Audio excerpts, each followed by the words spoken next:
The YSL case started today as we're recording this. Wow. Young Thug versus YSL versus the state of Georgia. There's been all sorts of things, popping in and out from the news. I don't know. I don't know where this goes. The case itself seemed like a circus, though, to be fair. Like, it seemed crazy. It seems crazy. Absolutely circus. I think, just Young Thug being on trial is crazy in itself. Yeah. It's funny that they're showing the whole trial on TV. Yeah, on Court TV. Court TV. Mm-hmm. Yeah. I'm like, should I watch it day by day or should I just binge it at the end? Or watch the clips, because Court TV is funny because they'll do like the ESPN like plays of the day. Yeah, they actually have like a really good TikTok channel. Oh, really? I discovered it when the guy was on trial for remember he killed his girlfriend's brother. The football player. Yeah. I was like, oh, they got a TikTok channel. This is the highlights. Yeah, the plays of the day at the end of Court TV is always funny. Like they will literally be like, "This is what happened to the case today," and they'll have somebody break it down. Circling the niggas' faces, all that. I swear to you, like crazy. They break the shit. Yes, they break the shit down at the end of the proceedings. They'll be like, okay, these are the top things that happened today. This is the like they'll talk about like a singular thing that someone said and they'll say this was the moment there where we think the jury's gonna turn or whatever. And from what I've seen so far, prosecution opens up with their opening statements, or their opening arguments, and they introduce evidence that they didn't tell anybody that they had, which is right for it's cause for them to object to it, and that caused a big ruckus today because there was a bunch of stuff behind that. They were trying to get a mistrial, not gonna happen. Yeah. But the funniest shit to me was the fucking her reading the "Take It to Trial" lyrics, and I was like, I know nobody in that fucking jury was like, yeah, this guy's a fucking criminal, bro. I mean, she's reading Yak Gotti's verse. She was reading Gotti's verse. I was like, I don't know. I Josh, I know you'll probably like not object. We're not in court, but like you'll probably have your own like views on this. But I'm like, this song came out like way past the point of like when he like of him being like a successful multi-platinum artist.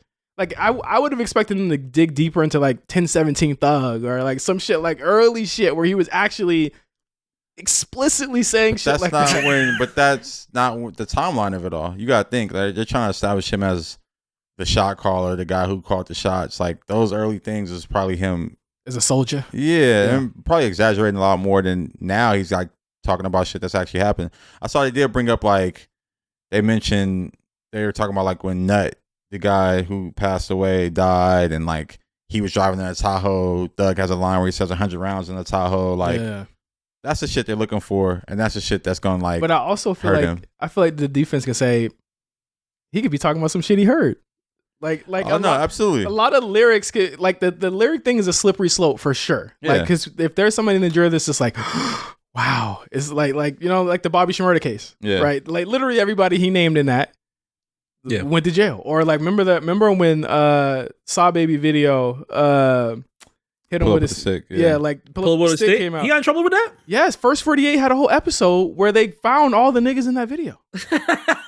I mean, it's just like they had actual guns in the video. That was the whole thing. It was an actual episode. Look it up. There's an actual episode of First 48 where they talk about the video and they find, if not all, but some of them that were toting guns in that video. So it's like, it's a slippery slope for sure. I look at it like easily defense could say, I mean, he could have heard about it, from a secondhand source, or he could have just been talking about what Tahoe do you think he's talking about? You know what I'm saying? Like, there's a lot of ways to poke holes in that. I'm wondering like what's concrete and cementable that they can really hold them on. But I think again, this whole case is just the judge brought a dog.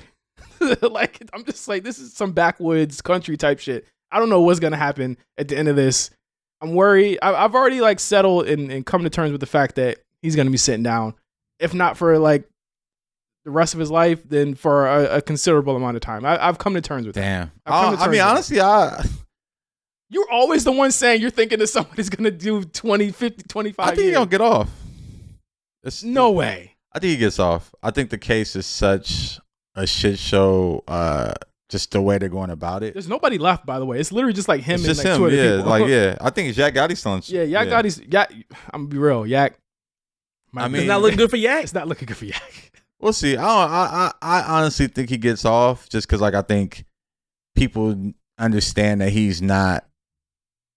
I don't know. I think, at least from people who I've seen kind of like analyzing the case and things like that, I feel like the defense or the prosecutor's case is a little faulty. They rushed it too. Yeah, and it's just like, and not even that they rushed it. They've had so much time, and they're still not getting it all the way open and shut. Yeah. So it's like you've had, a year and a half, 2 years. A year plus? 570 something days. Yeah, a year and a half to present this case, and everything still feels a little flimsy. That's scary. It's not good. Yeah, I saw on Court TV today, they were like, it feels like the prosecution is either unprepared or rushed this, and they were saying that Young Thug's lawyer isn't the type of person to rush this against. Like he actually could poke holes in what they said today. They don't have a set time of how long they think this is gonna last. I would imagine like a month, probably. It's just crazy though, man. Just to see him on tour. I wish I seen him on tour. He got big. Like his jaw, his stomach. Yeah, I saw how his tie was laying on his stomach. Yes. I'm like, damn, they got a gut. He eating because I was like, was he working out? And I was like, no, he's not working out. He's just eating. Yeah, he just that like never seen him that like bulky before. But this is crazy. I had to come to terms with the fact. So I like maybe it's kind of like you and R. Kelly. I had to come to terms with the fact that me with R. Kelly. What are you talking about, man? I had to come to terms with the fact that he might be going down, bro. Hey, no comment. I hope. Just listen to the silence. Oh, I'm actually. It's funny now. It's like that he's actually on trial. It's like starting to set in a little bit more. This is actually really happening. Yeah, and it's just sad, man. I think he's one of the most prolific artists of my generation, and to just see him persecuted like this is whack. Yeah, I mean, I laughed at her, like, reciting the "Take It to Trial" lyrics so forcefully. I'm like, that's not how that lyric. That's not how those lyrics were said in the song at all. Not the tone at all in any of the lyrics. But it's like, I looked at that and I was like, yeah, this is bullshit. Like, this is literally something that's like, come on, like we listen to shit like this all the time. You know what I mean? But this is their job. They have to say this. They have to make it seem as though this is, without a shadow of a doubt, without a reasonable doubt, that this is, he is who they paint him as. But as this goes on, as Josh said, as court, some of the analysts have said, it's like this has been a year and some change going. Y'all couldn't find a jury. Y'all had jurors taking vacations. You had jurors putting YSL on the internet. You know what I'm saying? You had all types of people doing, like, this case has just seemed compromised from the jump. Yeah. Like it just seems like ridiculous. What do you think, MC? What happened to the dude that got handed a perk in the middle of the trial? He's out. He's gone. Yeah, he's out of here. He's out of here. Like that's part of the circus of this whole thing. Yeah, it doesn't seem real. Yeah. It seems like it's like a comedy sketch. Like, yeah, it really doesn't seem real, and like I'm not looking forward to the aftermath of it all because, like, good or bad. Yeah, good or bad is just like 2 years of his life wasted. Mm-hmm. Who knows how he comes back, if he even comes back. Mm-hmm. Shine, remember Shine? Yeah. How long did Shine do? Like a decade, I think. From 99 until like what?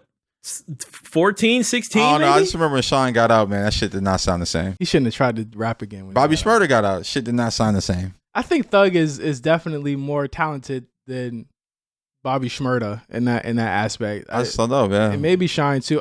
I think the way that he comes out is like, my worry is like the content. But he gonna go right back to it. He get right off. If he get off, he getting right back to it.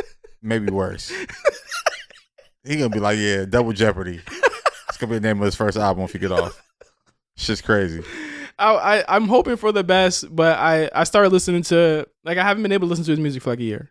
Like, just not in like because again, like, I look at the Thug situations, like a lot of like my early years here, a lot of my early years as a writer were kind of connected to his career as well. So like my first big interview for Complex was him.